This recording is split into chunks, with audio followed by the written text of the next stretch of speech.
பிடியதன் உருவுமை கொலமிகு கரியது வடிகொடு தனதடி வழிபடும் அவரிடர் கடி கணபதி வர அருளின் மிகுக்குடைய வடிவினர் பயில்வழி வளமுறை இறையே ஈசனே சிவகாமி நேசனே என ஈன்ற தில்லைவாழ் நடராஜனுடைய கொடான கொடி திருவடி தாமரையை வணங்கி இன்று நிகழும் மங்களகரமான விஸ்வாவச வருடம் பிப்ரவரி மாதம் 13/2/2026 வெள்ளிக்கிழமை அமிர்த யோகமும் சித்த யோகமும் கூடிய சுபதனத்தில் வெள்ளிக்கிழமை மங்களகரமான திருமண நாளில் விவாக சுபமுகூர்த்த நாளில் மாசி மாதம் தமிழ் மாதத்தினுடைய 11வது மாதம் மலர்கின்றது, பிறக்கின்றது.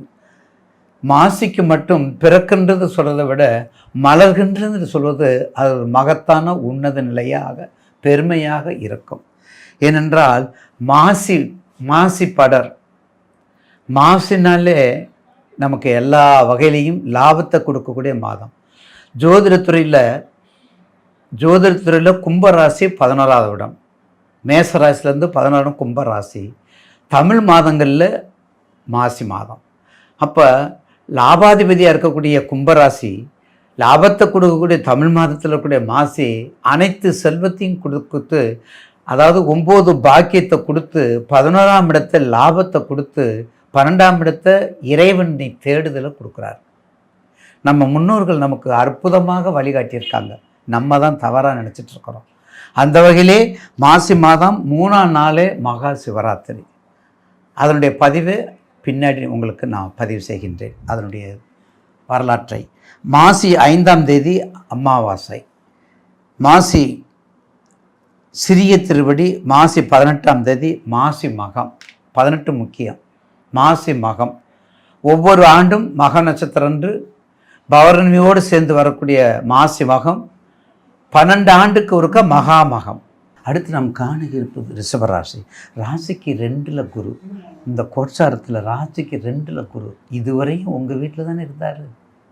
மேசராசி நேயர்களுக்கு எதை எடுத்தாலும் செய்து முடிக்கணும், அதனுடைய தாக்கங்கள் அதிகம். செய்யும் தொழில் தெய்வம், அதனால தான் தனகாரனாக அவங்கள வச்சுருக்காங்க. அப்போ தனகாரனாக இருக்கும்போது எவ்வளோ கண்ட்ரோலாக இருக்கணும், எவ்வளோ மதிப்பாக இருப்பீங்க, எவ்வளோ மதிப்பீடாக இருப்பீங்க. அதனால தான் உங்களுக்கு 2ல் குரு. தனம் தானியம் கீர்த்தி சகிதம் எல்லாத்தையும் கொடுக்கக்கூடியவர். அப்போது உங்களுடைய ராசிநாதன் உங்களுடைய ஜாதகத்தில் பாருங்கள், சூரியன் ராகு புதன் சுக்கிரன் அப்பா 10ல் இருக்குங்க.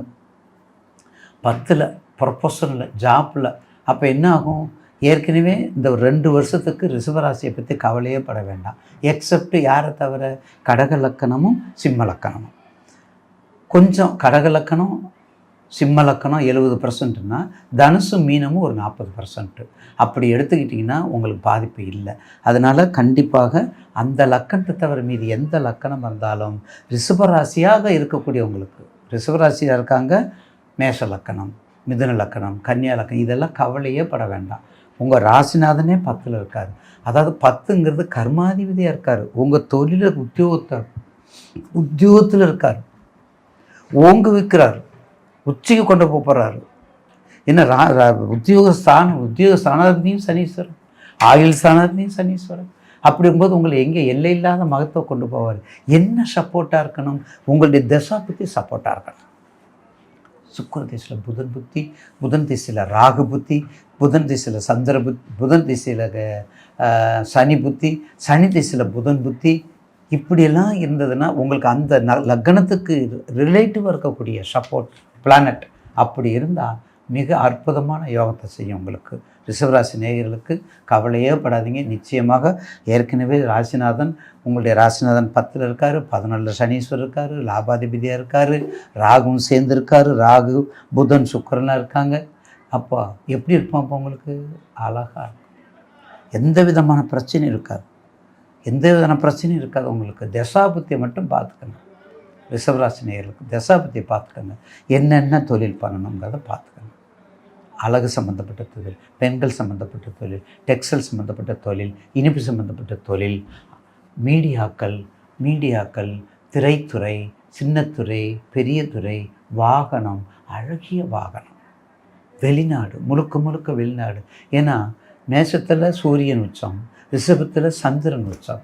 பார்த்தீங்களா, சந்திரன் உச்சம். அப்போ உச்ச வீடு அப்போ உச்ச விடுங்கும்போது இப்போ உங்கள் ராசிக்கு 3ஆம் இடம், ரிஷபத்துக்கு 3ஆம் இடம் கடகம். அப்போ 3ஆம் பாவத்துக்காரன் உங்கள் வீட்டில் உச்சமாக இருக்கும்போது அப்போ எங்கே போகணும்? முயற்சி செய்தால் வெளியீட்டு அப்ராட் கண்ட்ரி. டெக்ஸ்டைல்ஸ் நல்லா பாரம்பரியம் பண்ணுங்க, டெக்ஸ்டைல்ஸை நல்லா வச்சுக்கோங்க. அழகு சம்மந்தப்பட்ட தொழில் எத்தனைக்கும் உங்களுக்கு சொந்தக்காரர் ரிஷபராசி நேயர்கள். வெளிநாட்டுக்குரியவரும் நீங்கள் தான். நல்ல தசாபத்தை பயன்படுத்திக்கிட்டிங்கன்னா தான் இந்த 2 வருஷத்தில் அடுத்து வருது உங்களுக்கு. அடுத்து 2027 உங்களுக்கு மேஷத்தை விட்டு சனீஸ்வரர் உங்களுக்கு வந்துடுவார். அதுக்களாக நீங்கள் பயன்படுத்தி கொள்ளுங்கள், அதுக்களாக நீங்கள் பயன்படுத்திக்கோங்க. அப்படி பயன்படுத்திக்கிட்டீங்கன்னா உங்களுக்குரிய தொழில் ஏற்கனவே நான் ஒரே தடவை தெரிந்த தொழிலை விட்டவனும் கெட்டான், தெரியாத தொழிலை தொட்டவனும் கெட்டான். எல்லாத்துக்கும் இந்த பழமொழி தெரிஞ்சிருக்கணும். உங்கள் ராசிக்கு வேண்டியதை செய்யுங்க.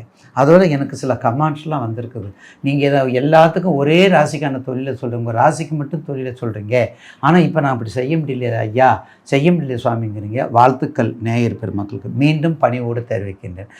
செய்யுங்க, உங்கள் ராசிக்கு இல்லாத தொழிலை செய்யுங்க, ஆனால் அபிரோதமான லாபம் வந்தால் செய்யுங்க, இல்லைன்னா அதை அப்படியே ரிசர்வாக வைங்க.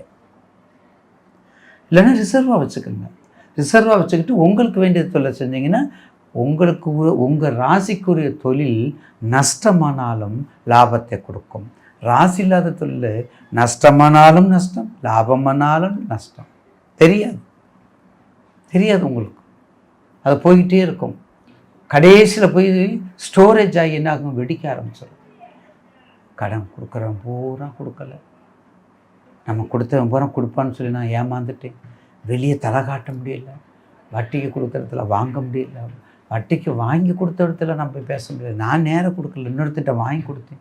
இதெல்லாம் பிரச்சனை. நமக்கு தலை விதி வேணுமா? இதெல்லாம் வேண்டாம்ல. அப்போ என்ன? உங்கள் வேலையை பாருங்கள். உங்கள் வேலையில் மட்டும் பார்த்து கொண்டால் நிச்சயமாக ரிஷபராசி நேயர்களுக்கு உங்கள் ராசிநாதன் நல்லா இருக்கார். கண்டிப்பாக வெளிநாட்டுக்கு போகலாம்.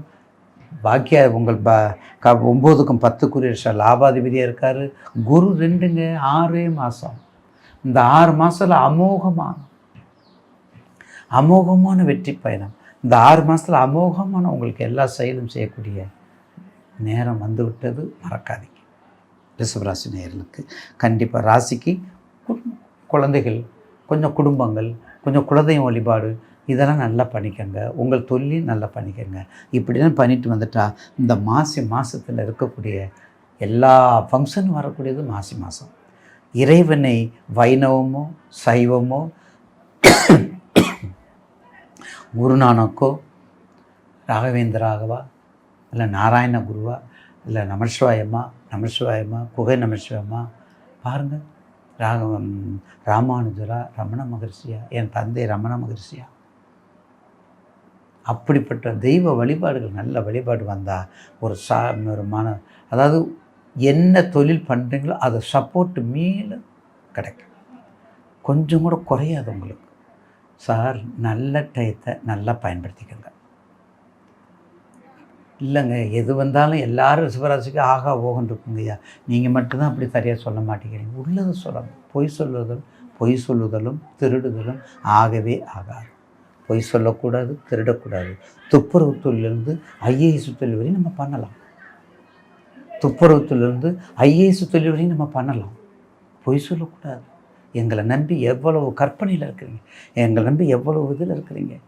அதனால் மேற்கண்ட தெய்வ வழிபாடுகள் மட்டும் நீங்கள் பண்ணிட்டு வாங்க. சிவராத்திரி வருது, அம்பாள் வழியில் பண்ணுங்கள். நான் ஏற்கனவே சொன்னது மாதிரி கண்டிப்பாக எந்தெந்த பிரச்சனைகள் வருதா, குழந்தை பாக்கியமா திருக்கருகாவூர், திருமணம் செய்தி, அந்த மாதிரி எடுத்துக்கங்க. உங்கள் நட்சத்திரங்களை பாருங்கள், நட்சத்திர அதிபதி பாருங்கள், ராசி அதிபதியை பாருங்கள், நட்சத்திர அதிபதியை வெற்றி காணுங்கள். கண்டிப்பாக ரிஷபராசி நேயர்களுக்கு மீண்டும் நல்ல நேரம் உங்களுக்கு இந்த 6 மாதம் ஒரு பொன்னான நேரமாக இருக்கும் என்பதில் மாற்று கருத்து அல்ல.